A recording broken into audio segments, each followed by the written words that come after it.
From Bravery Media, this is Thought Feeder. My name is Joel Goodman. With me, as always, is the insatiable John Steven Stansel.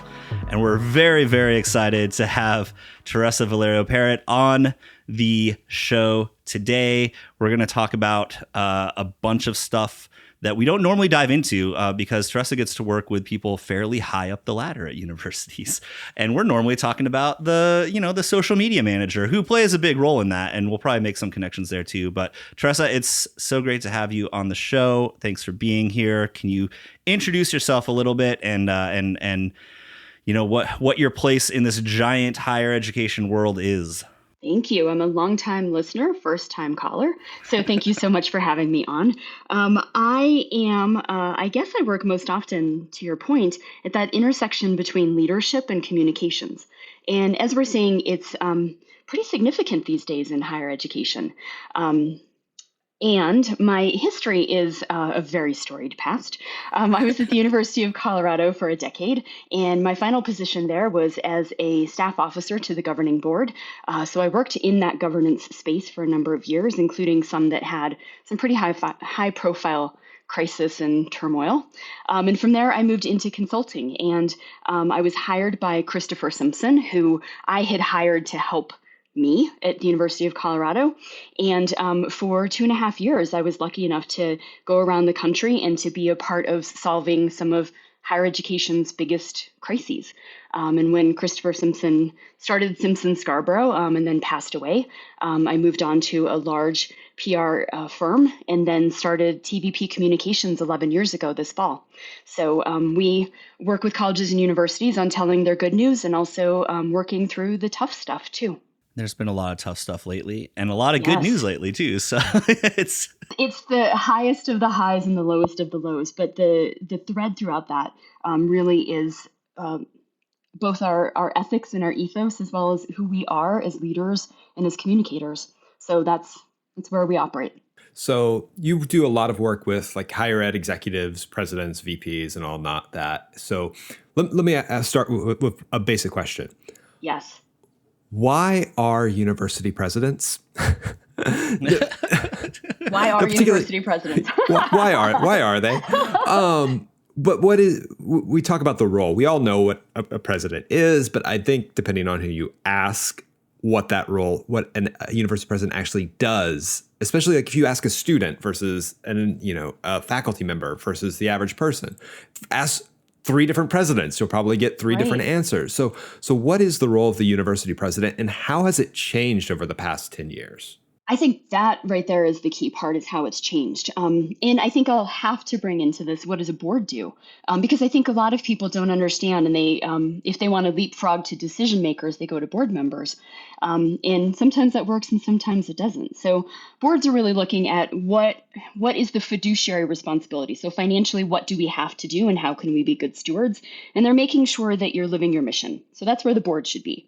Then from there, you have the president, and they're almost, I say it's the worst job in higher education, but I would love to have a president push back on that, because you're really the intermediary between the board and how they're thinking about the future of the institution and those who live it every day and how they're thinking about the future of the institution. And you're the middle spot trying to find that space of agreement, if there is agreement. So really, you're looking to make sure that all of the trains are running and that you're doing what's expected of you by the board, by your accreditors, by your shared governance, by what your state agencies say, what the federal government says, all of these different areas. And at the same time, as you're doing all these tactical things, you have to be a leader. And more, you have to be a public face and a public voice for the institution. And for many of our academics who moved up through the ranks of faculty to administrators to presidents, that's a space that they don't always feel comfortable in. And to your point with social media presences, that's where we're trying to get people to be vulnerable in ways that their entire career they've been taught not to be vulnerable. And we're trying to encourage them to participate in conversations and share more about themselves in ways that they've been taught not to do. I've got questions all about that because I have, as a higher ed social media manager, working with university presidents. I've run into this where either there's one university I worked at where the president stated that They wanted a social media presence, but they did not want to be on social media. They did not want to touch Right. it. They were going to hire somebody to ghostwrite, and if you read it, it's very evident it is ghostwritten. Right. And then I've worked with other presidents who just were really into it and then got scared off by it. Right? They were like, I'm going to put myself out there, and then you notice you're vulnerable and you don't get that reaction that you want sometimes, which is part of being social. So how do we train university presidents to get out there? How do we convince those that don't want to be on there to do it, and the ones that want to be on there to just do it themselves? So interestingly, where we've had the most movement with those who are participating authentically on social is they have to have gotten to a place where people stop seeing them as human. And instead, they talk about the president and they critique their decisions and they see them as a position void of a human being. And that's actually where we find the greatest space. You would think that's where they probably should feel most vulnerable, and they do. But that's where we can actually start to help them understand it's because people need to hear and see more of you as a human being to help counterbalance just the decisions and the emails, always the emails, that we see coming from presidents. And that's really where we can help them find that voice and be willing to participate, because they've seen what happens if they don't. But I think what we often see is this huge excitement from new presidents. And I'm guessing it's probably based on a conference they went to or advice that they read on tips for all presidents that you need to jump into social and say who you are. And what I'm guessing these pieces must not say is, and you need to make sure that you're willing to get pushback. Because for many of our academics thinking about where they went up on the increasing their positions, they've not had any kind of real pushback. And so understanding what that looks like, putting it into context, and then making decisions moving forward, I think is critically important. Did you say something that should be pushed back on? Or is this giving you an insight into a vulnerability for the institution and you? Is this something you need to be looking into? Or does the volume of responses, which may feel huge to you, really suggest that there is a smaller portion of people that care about this topic? And then you need to decide what you're going to do about it. And I think this is where analytics really help, because I've seen so many presidents who want to really address something that they feel is a big topic. And what analytics tells those of us who watch their numbers more generally is that this is actually a small blip. And you can choose to escalate this to something big, or you can just not respond and move on. And I think helping them to understand what that balance is huge. And I think that's a good point. That help, they need that. Like, I am as far removed from a university president as you can get, but I do have a larger Twitter following. I will say this: Yes. my account grew when I went very quickly from having a very small number of followers to a larger number of followers. It was jarring. Like, I wasn't ready for it. Like, it went from, I went from 2,000 to 10,000 just like really quickly.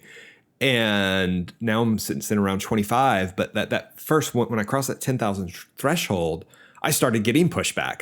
It wasn't, oh, you all just agree with everything I say and think I'm wonderful. All of a sudden, I would say something and people would be like, hey, wait a minute, I'm not sure I agree with that. And learning to accept that you're not going to make everybody happy all the time takes a while. And also being able to recognize, like, you know what, I'm not everybody's cup of tea. Not everybody's going to agree with everything I say.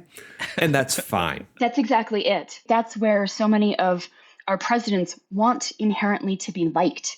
And that's where we see this discomfort that they face pretty quickly on social media. Not everybody is going to like you. To your point, you're not going to be everybody's cup of tea. And that's okay.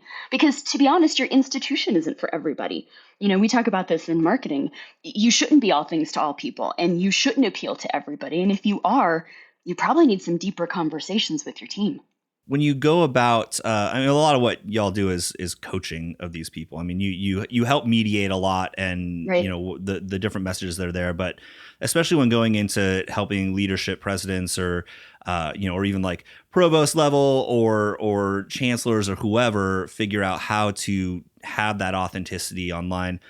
I'm wondering how you all went about coaching before the pandemic, and then if that has Right. changed since, especially with with the all the upheaval at the beginning and kind of the ebbs and flows that happened during it, and now as we're kind of heading even deeper into a contentious, more like politicized aftermath of of all this stuff. Has the approach changed? Have you had to modify the techniques, and are you seeing even further shifts within the industry with how leadership needs to be interacting with their audiences in different ways?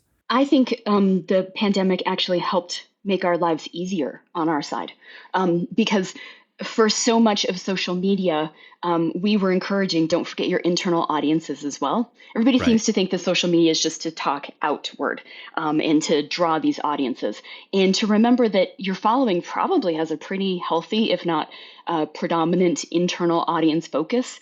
And everybody wants to talk to those that they want to draw in, and making sure that you're keeping those that you already have.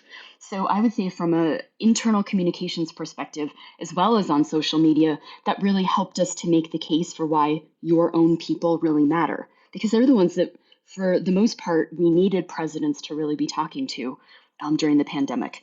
And I think there is this thought that social media is just promotion. Yeah. and it's not. And I think that's where we were able to really help to make that case, is that the authenticity of it, and to have people be themselves, really really worked for a number of individuals. But I think those were the individuals who understood social media more foundationally to begin with. We were able to kind of have them double down on it. And sometimes it's mimicry. People say, what are the most successful accounts? And they want to be like that. I'll take it if it means that those are the people who are looking more strategically and audience focused. Let's go ahead and have a little bit of mimicry. Yeah, I think that's not even just mimicry. Having a role model to look up to and say, like, okay, I want to. Yes. I like what this person is doing. I want, and then you find your own voice through that mimicry. Like you see what works for you and what doesn't. But also, yeah, I think so many university presidents, they just post university stuff. It's a great day on campus, blah, blah, blah. Show me your dog. Like, right. Show me what TV show you're watching right now, what books you're reading, those sort of things. Just, I often I just want a university president to tweet that they're having a bad day. Right. Not because I want them to have a bad day, but you're back to the role model thing. You are a role model for everyone on your campus. Show it's acceptable to have a bad day now and then, that sort of thing. And show people spaces, places, and experiences that they'll never be a part of.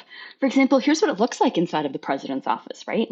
Here I am in the president's office. Most of us don't get to go in that space, and those are usually really showcase places. And this is what it looks like when I'm going to an X, Y, or Z, because we don't all get to go and see and do that. And I also have to say, I've been giggling lately because I'm giving as many tips on how to take a selfie, right? How do you do that so it's actually a good photo and it's flattering of you, and it takes in the background, and it includes what you want it to include, and it makes me smile that some people. I have now a 21-year-old daughter, and she definitely taught me how to take a selfie. Not everybody has access to that, to something as simple as how you're portraying yourself consistently, to make sure that you're getting some tips on that too. Do you find that with the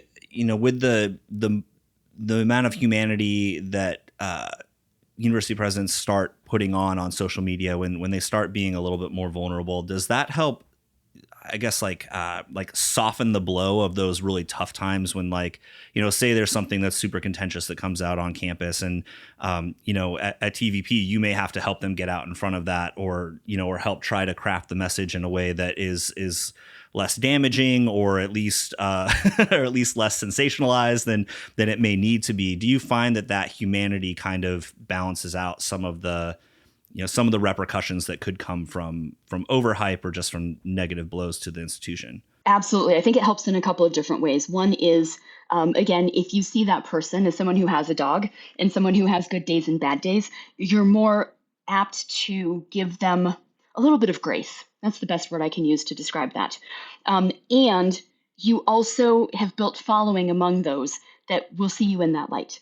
So we see quite often, well, nobody's getting our message, nobody's opening our emails, nobody's hearing us. How do we get to people? And that's not what you fix when you need people to be paying attention. That's something that you build and you grow when things are going well and when things are just neutral. And I think it's important to also stress when things are neutral, everybody wants it to be good or bad. And the reality is, most of the time, things just are.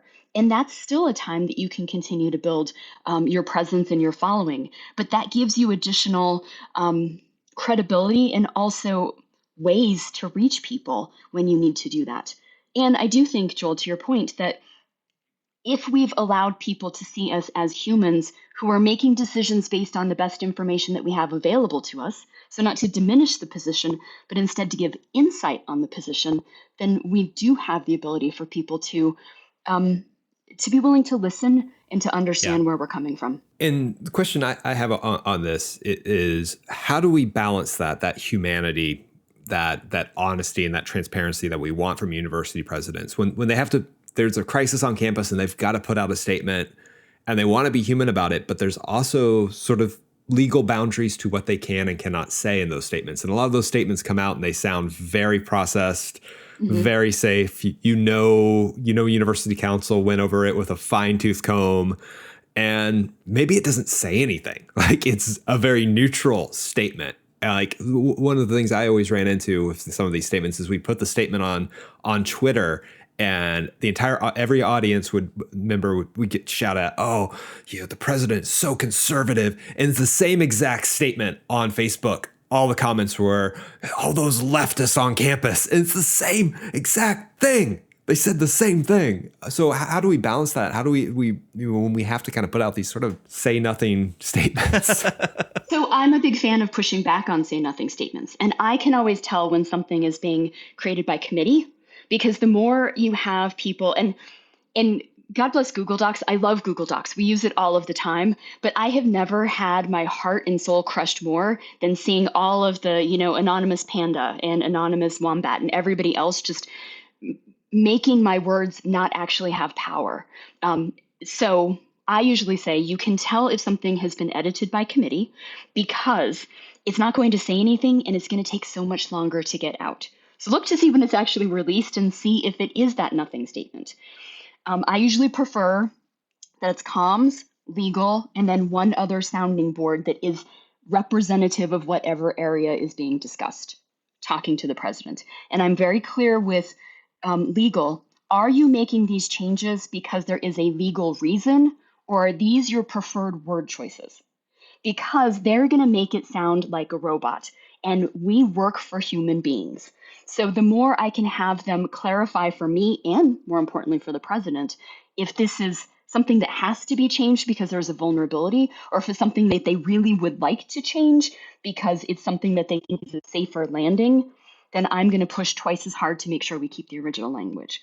That's, I think, critically important. But as soon as I see everybody and their best friend is in there editing the document, I know we need to pull this out and we need to really start having some serious conversations about what this means. As somebody who's been in a 30-minute debate on whether our location was across from campus or next to campus and what we're like, right? Yes. Like, these don't matter. Like, timing, we got to get this out, right?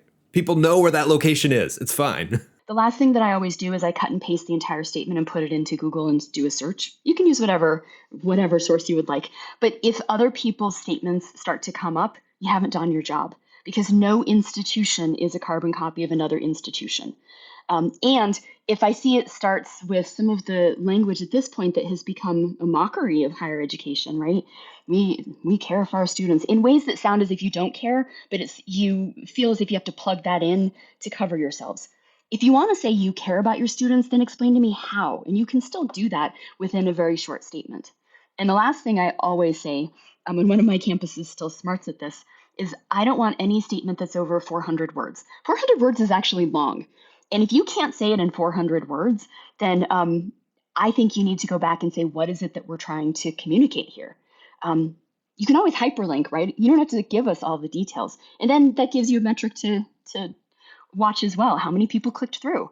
But if it's over 400 words, then you are making this easier than it needs to be. It's hard to write concisely, and it should be hard because these statements have importance in our community. Well, people are going to take it out of context anyway. Like they're going to Agreed. abbreviate it to fit it on social. Like they're going to take that one little statement is going to get copied and pasted and put into a tweet, and all of the 400 words that you needed to like buttress that to build up to that statement, that context is gone. And that's why being pithy is so important, because then they have to pull what you have condensed down to exactly what you want pulled.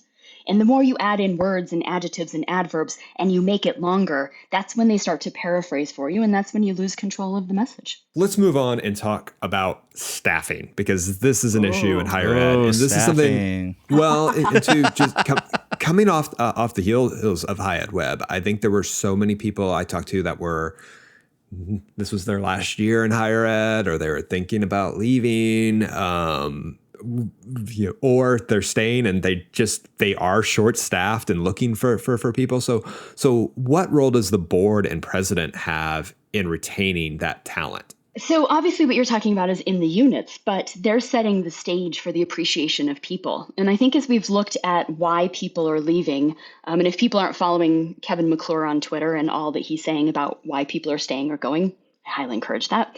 And also listen to your colleagues, because I don't know that we do that enough in some of what they're saying. I think everybody's struggling right now. And there is this opportunity for us to look and see why people are saying that they're leaving. Is it because of pay? And that is one of the reasons. Is it because of appreciation?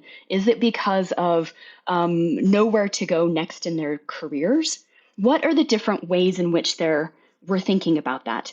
And although the board and the president won't be at the level of working directly perhaps with like a director of social media, they're setting up the ways in which you can actually keep people by allowing salary adjustments, not just title adjustments, because I'm seeing those everywhere. People are getting new titles and no more dollars. And I had that once upon a time in my career, and that was soul crushing.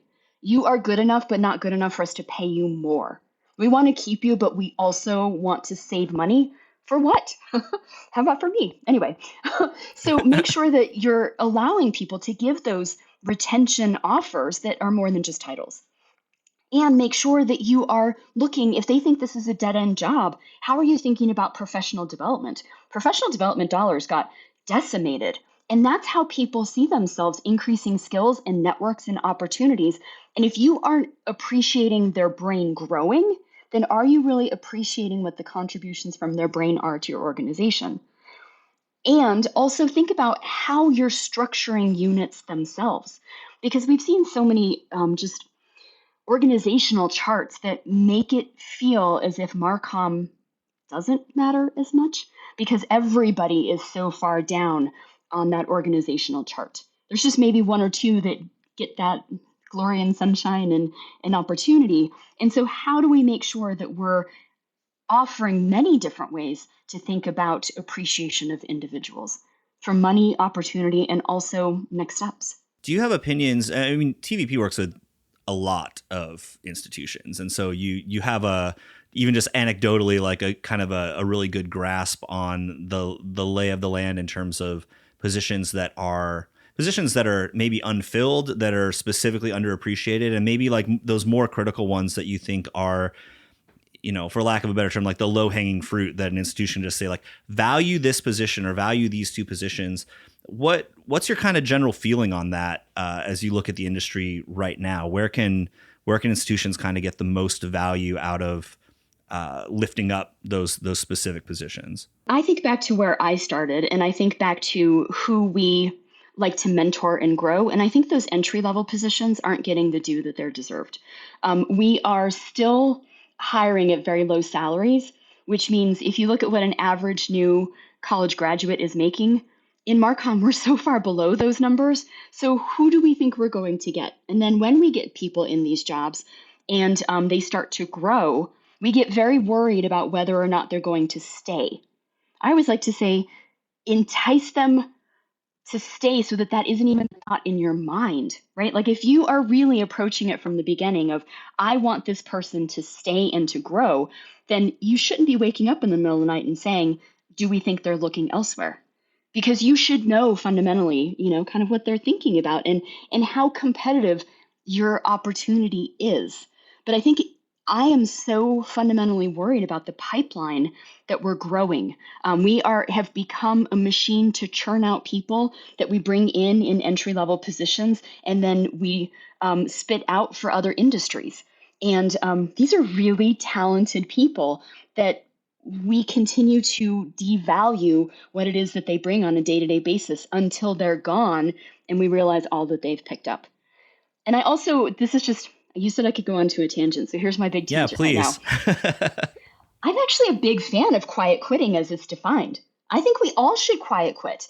And that's to say, you're setting boundaries and you're asking for goals and expectations to be set. So if someone isn't filling these roles that we've always assumed that they should fill, then that's on us because we didn't communicate it. And if people are starting to set boundaries, I am such a huge fan of that because there needs to be a point where you allow yourself to have off time and you allow yourself to recoup and to regenerate and to be thinking about what comes next. And especially in social media and in media, you have to be creative. And I don't know about both of you, but if I have to be creative, it's harder. Yeah. If I have downtime and I can think and I can go do something for me and come back, I'm going to be a hell of a lot more creative. That's what I think quiet quitting is allowing. I think it's healthy. And I welcome anybody to push back on that, but I'm encouraging it. I totally agree. And I mean, like, even looking back, it's been a decade since I worked on a campus, but I've felt this a little bit as a business owner, but also remember those times where it just felt like we had to constantly be in stasis because that was, we didn't have that time to kind of mull over what were our actions. We didn't, most institutions don't build in, most Marcom units don't build in postmortems or any sort of like review process. Some are getting better at doing that. But even that sort of thing is a lot of work because then you're in a group of people and everyone's critiquing you. And it's, I mean, even artists don't really like being in group critiques, art students and things like that. And I remember just being like, having all of the pressure of trying to push our university forward with what we were doing on the web, with our digital marketing, with our web design, with content, with that sort of thing, without any time to actually consider what I was doing. And so Yes. I feel like I got lucky and did some pretty good work because of it. But one of my big concerns, or I guess one of the big things that I have been trying to work through in higher ed is how much potential the industry has, how much potential every college, every university has, and how much of that's wasted because we don't allow that space to consider what we're doing and if we can do things better and kind of move forward. And so it's kind of like, I don't know, that's like my big, it's like my guiding force, I guess, in like working in this industry is like, how do we maximize that potential that we have? And a lot of that is just providing time for rest. And, quiet quitting is a stupid term because like you're doing the job you're doing. Especially in creative positions that It's so hard. I feel, a couple things. I've got so much to unpack from what you just said because it's so good. First off, I can't remember where I heard it. Somebody tweeted that it's not quiet quitting; it's acting your wage. And I think that's a perfect way to do it. And I think it's something I learned as a freelancer and dealing with like scope creep, where I would have no problem telling a client, yeah, that's not in our contract. We can do it, but you need to pay me more to do that. But when you're a salaried employee, you can't really do that. But you really should be able to go, you know what? Give me a little more money or something. This is not within the bounds of what my job is. I'm happy to do it, but you either need to take something away or pay me more. Higher ed, we just can't do that. Or can we? Like, I think that's the question, right? We should be able to. I remember my last university job being sat down by my manager right before I was headed off to drive my in-laws, 8 hours away for Thanksgiving after just having launched 8 websites in 6 months, while a grad student, working probably like, at least for the job, working at least 70 hours a week and being told, yeah, 40 hours a week is a minimum. And I was like, are you kidding me? Like, you do not see what I just did, like, over That's that a minimum luxury. If you could be at 40 hours a week after all that you just did, that would be miraculous. right. And I'm way too old for that. I just can't, I don't have the energy to do that.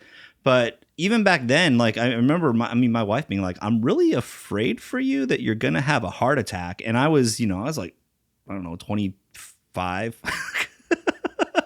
This goes beyond just higher ed, but the 40-hour work week, the 8-hour day. In the jobs that we have now, some days there's not enough work to fill 8 hours, and that's fine. And then there are some days that are 12-hour days. It just goes back and forth. And then being in a creative position where, hey, my creative mind doesn't shut off at 5 o'clock. I'm still thinking through that problem, Yeah. Right. or I need that time. I feel guilty, like just sitting here twiddling my thumbs, thinking about something or going for a walk. But that's some of my, I need that time to come up with those ideas before I work.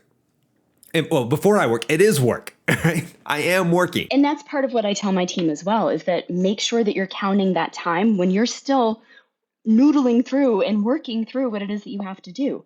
But my colleague Erin can always tell when I need a break. And she'll say, why don't you go for a run? And she knows, first of all, I'm a horrible runner. So that's not me humble bragging that I'm a strong runner. That really is. She's like, take a lap, Teresa, take a lap. But she knows that while I'm in my, what I call running, I'm processing and I'm thinking. And usually that's where I can start to make connections. It's the actual time away doing something else that allows my brain to make those connections. And I also know that when she suggests to me, hey, when's the last time you went for a run? What she's telling me is, I'm seeing you struggle in making those connections, and I know you're almost there. And you can't do that on a college campus, right? Or it's not approved of in the same way. But I want to circle back to something that John said. We started a 4-day work week at the beginning of the summer. And I heard from a number of people that they thought it was a mistake. And Joel can confirm this. I heard from a number of people that they weren't fans of me introducing this because then it was in our universe, right? But here we are. And I we're loved still it for the doing record. Yeah, you were like, you go, tell me how it goes. I was like, that's amazing. Do Yes. it. And here's what I'll say, John, to your point. We have become more strategic. We're getting more done in 4 days. And I am seeing my team's creativity go up. Because again, when they're doing things outside of work, and my colleague Kylie is really good at archiving what she's doing on her extra day off, it's still in places and ways that they're thinking. And so I have to say, that was my hope.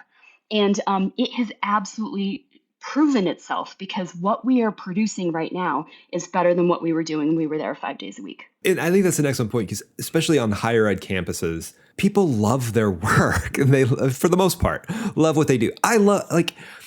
I'm making this podcast in my spare time, because I enjoy talking about these things and what I do. And when I'm off, I'm reading books about things related to my job, because I find that enjoyable and find that fulfilling. And that free time is time that helps me get better, like going to conferences and learning more. Yes. and meeting other people. And we were just at High Ed Web last week. Conversations around the dinner table are not about, just like sports ball or what have you. It's like, but then it brings it back. Like, what are our campuses doing with our athletic departments? Yeah. Like it's all centers around work, because it's creative people who want to do that creative work. And that goes back to why my heart is so broken that professional development dollars have been cut for so many, because I say this all the time, my community has grown considerably through conferences. And whether or not you're going to the sessions or you're just talking to people in the hallway, it's both of those things. That's how I've really developed my friendships and my professional colleagues. And that's where I've been able to learn new things, bounce ideas off of others, and also just create relationships and friendships with those who are newer to the industry.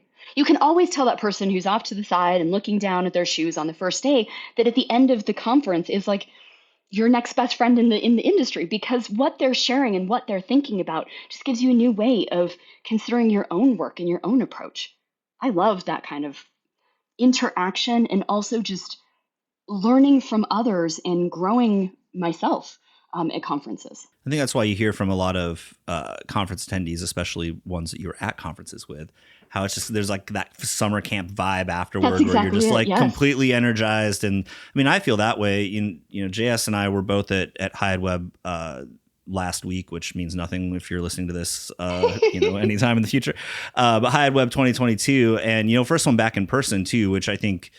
One, I'm realizing that I get exhausted very much earlier than I used to out of practice with people, I guess. But at the same time, coming back and just being ready to go on my work because, just despite the fact that everything I talked about was work and I was actually still working with clients while there, there's that energy from being, among a community that understands the work that you're doing or wants to understand the work you're doing, and then can, like you said, you can bounce your ideas off of them. You can hear them, learn from them on the spot without having to be stuck, in an office talking to the same 5 to 10 people, which is not a bad thing. It's just, sometimes you need those other voices to enter into your thought process to really get that creativity going. It's like you going for a run. It's like me baking bread. It's, it's just another one of those outlets that become an inlet for stoking what we do professionally. And I do want to give a big shout out to both of you because I followed you on social media this past week while you were there. And I follow you anyway, but I really appreciated just the excitement that you were sharing, what you were learning, what you were hearing, how you're approaching things. The nuggets from both of your sessions. I had like dueling banjos going on in my Twitter, reading what you all were talking about. And I think people were so gracious across the conference of tagging colleagues that others may not know about. So I started following a number of new individuals because I can appreciate what it is that they're talking about and what I have to learn from them as well. I think we should pause here for a second to just state that I had 6 more people in my presentation than John Stephen. But, you're welcome for that setup. You're so welcome. But JS won the red stapler, and I'm very proud of him. And yeah, we're going to have to... I like how everything there is themed red as well. So, I mean, if you look at that, it was just destiny. I am very well color coordinated. Right. Actually, I should probably move it around so it's next to radiant red and not radiant black. Yeah, there you go. Look at that. You should like hang it so that it's showing right there. You should like underlight it and top light it so that it just kind of glows there. But yeah. Right. It's like every stock photo of a laboratory that we have for our campuses, right? Mm-hmm. I'll write on my clear whiteboard. Is it in your Twitter bio? No, it is not. It is not. I need to put it there. Just throw it in there. Oh, the moment I knew I was old was when the committee for Hyatt Web, when they were doing their announcements, had to explain the reference for the red stapler, and I was like, oh. It's been a long time. That just broke my heart. They explained the reference for the red stapler. Oh, the children here, they've never seen Office Space? Okay. How? So here's one of my pride points as a parent. My child has seen Office Space. She knows those references. And music, she knows her more than just her generation's music. And I think that's critically important. If she were to come to one of my presentations, she would get my jokes, which I'm having to update because I'm getting to the point where you like wait for the laughter and there's no laughter. And you're like, oh God, I just aged 10 years up here. As someone who had references to David Lynch's Dune in their presentation, I feel you. Yeah, there's nothing worse. And then you're like, okay, well, let me explain it. Oh, I just made it worse. But that goes back to social media, right? Because for so many things you think, oh, people just didn't understand me. That's why they're being highly critical of what I just said. And sometimes, no, they're just being highly critical of what you said. It's not that they're missing how funny or cute or how intelligent you are. They're just disagreeing. People are astute and they're going to disagree no matter what. Like I like to say and tell people that I coach sometimes, like you could walk on water and they're going to complain that you don't know how to swim. And that's just how it goes. I post pictures of my dogs, and I've had complaints about one of our dogs is an American bulldog, and people say, oh, you're pity. And I'm like, well, first of all, I have nothing against pit bulls, but he's not. And second of all, like he's a dog. And isn't he cute in his bow tie, everybody? Right? Like that's what I want you to take away from that photo. People got to complain about something at some time. Exactly it. So I have a question for both of you. Sure. Because I do have the ability to interact with vice presidents and because I do have the ability to interact with presidents, what would you want me to be sharing about what you're hearing from social media professionals right now and from just our colleagues more generally that you don't know if they're hearing? Bring your social media manager into the room. Like if you are not talking to your social media manager on a regular basis, just one-on-one, you need to be. Like don't trust the telephone game of, okay, well, their boss is going to tell their boss and it's going to get up to me. Go directly to the source. Ask them what they're hearing on social, what their concerns are. Ask them how they're doing. Yes. Make sure, Yes. especially during a crisis, just to like come down to that office for 5 minutes and go, hey, I appreciate you, just goes so far. But more importantly, like during a crisis, you should be talking to your social media manager all the time. Like, getting a pulse of it, asking for a postmortem report after that crisis, but just trust them as the subject matter expert. Like, don't let the title, because so often like we say social media manager, but like it's generally like a specialist coordinator, like entry level role. That's what I was gonna say. I think the big thing is like the ship has sailed for social media folks to be entry level positions. Like it's, I agree. And yeah, Teresa, you understand. I mean, they are the front line of PR when you don't have a good PR agency repping you, or even when you do, like that, you all have to rely on the people that are getting those messages out. And I think a lot of times, I see this in a lot of different capacities in higher ed, but a lot of times the agencies you're working with, or the firms that you're working with trust your staff more than you do. And that's difficult. The entry level, $32,000 a year, if that, social media manager position, going back to what you said, that's not enough money for the pressure that happens, because they're not just storytellers. Like, that's a big part of it, and you have to be creative, but then they have to be communicating things that are difficult. They have to deal with all the crap that goes out between people that are mad at you and not mad at you, all the complaints and stuff, and it's nonstop, and that's just awful. So a couple of times I've written blog entries. So I edit the blog for Inside Higher Ed called Call to Action. Anybody, please feel free to send me a piece.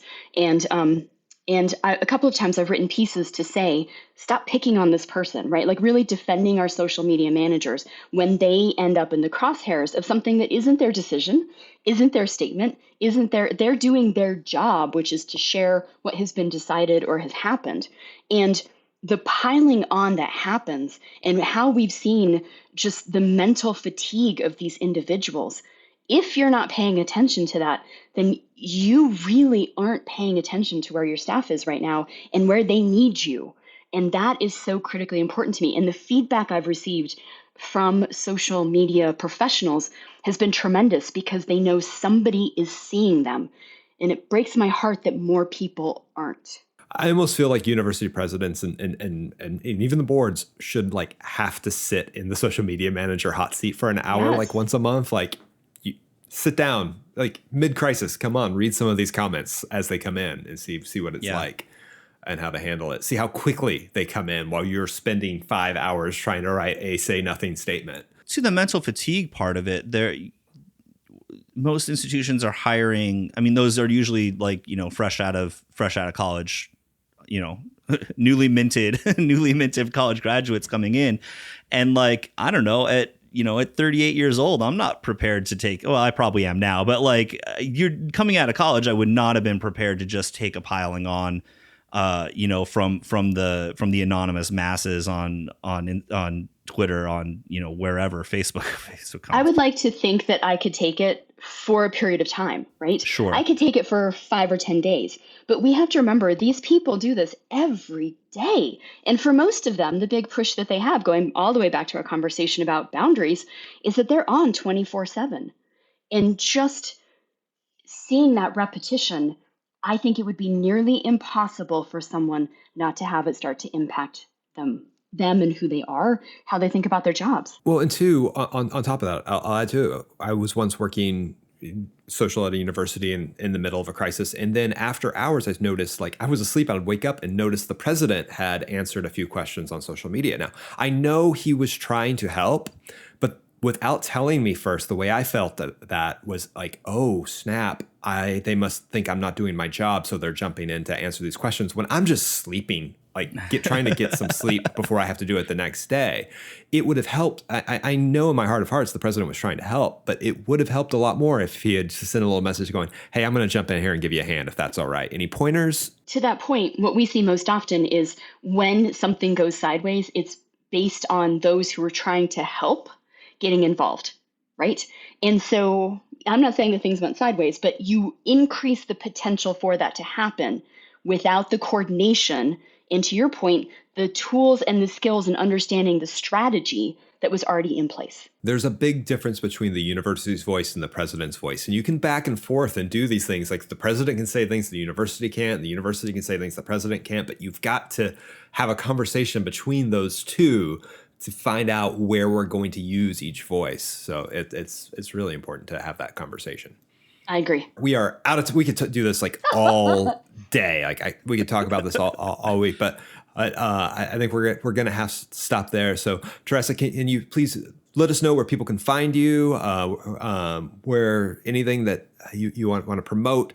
Go ahead and give your plugs. Absolutely. So I'm Teresa Valerio Parrot. I'm principal of TVP Communications, tvpcommunications.com. I'm at TV Parrot on Twitter, and the agency is at TVP Comms. But please feel free to reach out, and especially if you see me at one of these upcoming conferences. I'll be at AMA, I'll be at PRSA, I'll be at Times Higher Ed. If you see me, please say hi, because I always am interested in growing my community. Thank you so much for listening to the Thought Feeder podcast, and a very special thanks again to Teresa for being with us today. Thank you so much, Teresa. Thank you. It was a pleasure. You can find Teresa on Twitter at TV Parrot, and you can find us on Twitter at ThoughtFeedPod or on our website, thoughtfeederpod.com, where we've got transcripts for every episode. We've got some other things like pictures of past guests. I redesigned it lately, so go check it out. Thought Feeder is produced and edited by Carl Grashit and hosted by John Steven Stansel and me, Joel Goodman. If you're a fan of the show and are feeling generous, we'd really appreciate a review on your preferred podcast listening platform. It really helps other people in higher ed find us, or, send them a text message with a link to this episode. We'd really appreciate it. We'll be back with another episode in a couple of weeks.